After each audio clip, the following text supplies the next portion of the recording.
Connect.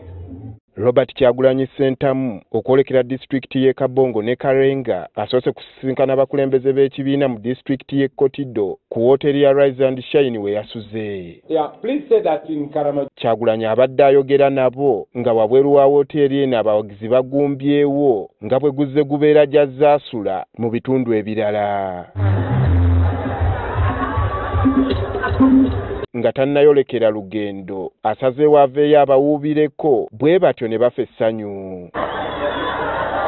Oluvannyuma ayolekedde olugendo lwe mu disitulikiti y'e Kabongo okukuyega abaayo. Kabongo ng'ebitundu by'e Karamoja ebirala ebizibu byabwe tebyawukana omuli enguudo embi wabula ng'ekisinga obukulu bwe bwavu ng'okufuna ekyokulya beekuba mpi era nga bano okuva mu myaka gy'enkaaga bayimirizibwawo ku bazira kisa ababawa ekyokulya. Kyagulanyi mu lugendo lwe asoose ku kyalo Naluwebwalo ewaziikibwa yali munnakibiina kino Ambrose Rochotto ng'ono yali amanyiddwa nga Machete nga yakubibwa amasasi n'attibwa ab'ebyokwerinda omwaka oguwedde. Kyagulanyi ategeezezza nti wadde nga Machete ne banne abalinga ye battibwa enkya n'eggulo wabula omusaayi gwabwe tegujja kuyiikira bwereere nga luliba olwo kye baalwanirira kirivaamu ebibala. He did not die just for him alone. He died so that we can reach where we must go. If he was alive, he would be with us. But now that he's not here, let us do what he would have done for the honor of our country and the honor of these, our children. Ono yeeyongeddeyo mu Kabongo okukuyega abaayo era mu kitundu kya Kabongo Central waayogeredde. Abantu ba wano betwogedde nabo balaze ebyo ebibasoomooza n'ebyo bye bayaayaanira basobole okweyagalira mu ggwanga nga bannaabwe ab'ebitundu ebirala. Here in Kabongo, we have low jobs. Some of us who are educated. People who have taken jobs are people from another district. And yet we from Karamoja, we are rich. We have so many minerals. But our minerals are taken by other people, intruders, which are not helping us. Kyagulanyi naye atandise na kusonga ku mbeera embi eri mu kitundu kyabwe eyatuusa obbalowoozesa nti balina kuwangaala bwe batyo. This road, this one you're seeing right now, can turn to tarmac in less than 5 years.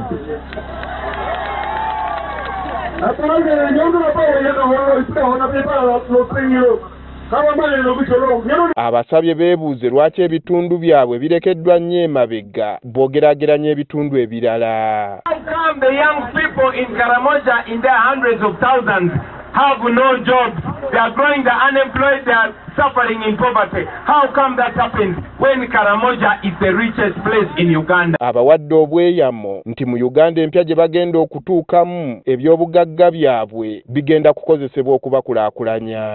To tell my brothers and sisters, I want you to entrust us with your support, to entrust us with the responsibility. Please come out and vote. Oluvannyuma yeeyongeddeyo mu disitulikiti y'e Kalenga era nga nayo esangibwa mu Karamoja. Wabula obwedda buli bwe tuyita embeera embi nga yeeyoleka era ng'abantu bangi bawuliddwako nga beemulugunya olw'obutabawa tishaati.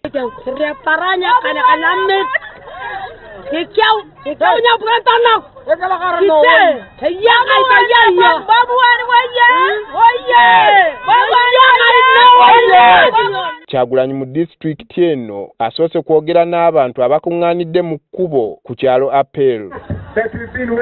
Ebitundu by'eno nga bimanyiddwa okuba nga bazze babbibwako ente zaabwe okuva mu bannaabwe ab'okumuliraana abatulukana ono alaze obwennyamivu okubanga gavumenti yeefudde kyesirikidde ku nsonga eno. If you had good leadership, your cows that were stolen from you by the Tukanas would be compensated by the government right now. Kyagulanyi abalabudde nti bwe bafuna obulabo okuva eri gavumenti ne baziba amaaso mu kulonda bongera kunnyika kitundu kyabwe.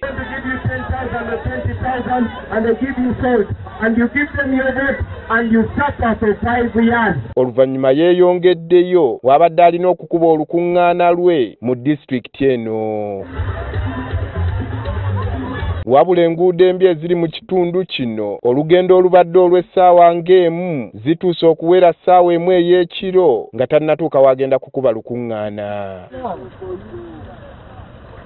Kyagulanyi bw'atyo tasobodde kutuuka mu budde oluvannyuma lw'essaawa 12 ez'essalire ez'akakiiko k'ebyokulonda okuba nga ziweddeko era asazeewo olukuŋŋaana luno alusazeemu. Naye olw'embeera y'amakubo ate nga n'obudde tubulaba buzibye twagala okugondera amateeka kubanga amateeka gatulagira kampeyini obutasukka saa 12 so tetugenda kusobola kwogera n'abantu ab'ekalenga olwaleero. Olunaku olw'enkya Kyagulanyi ayolekedde mu ttundutundu lye Akyoli nga waakubeera mu bitundu by'ekitugumu ne Lamo. Andrew Kaggwa, Agafeeyo, Kalenga.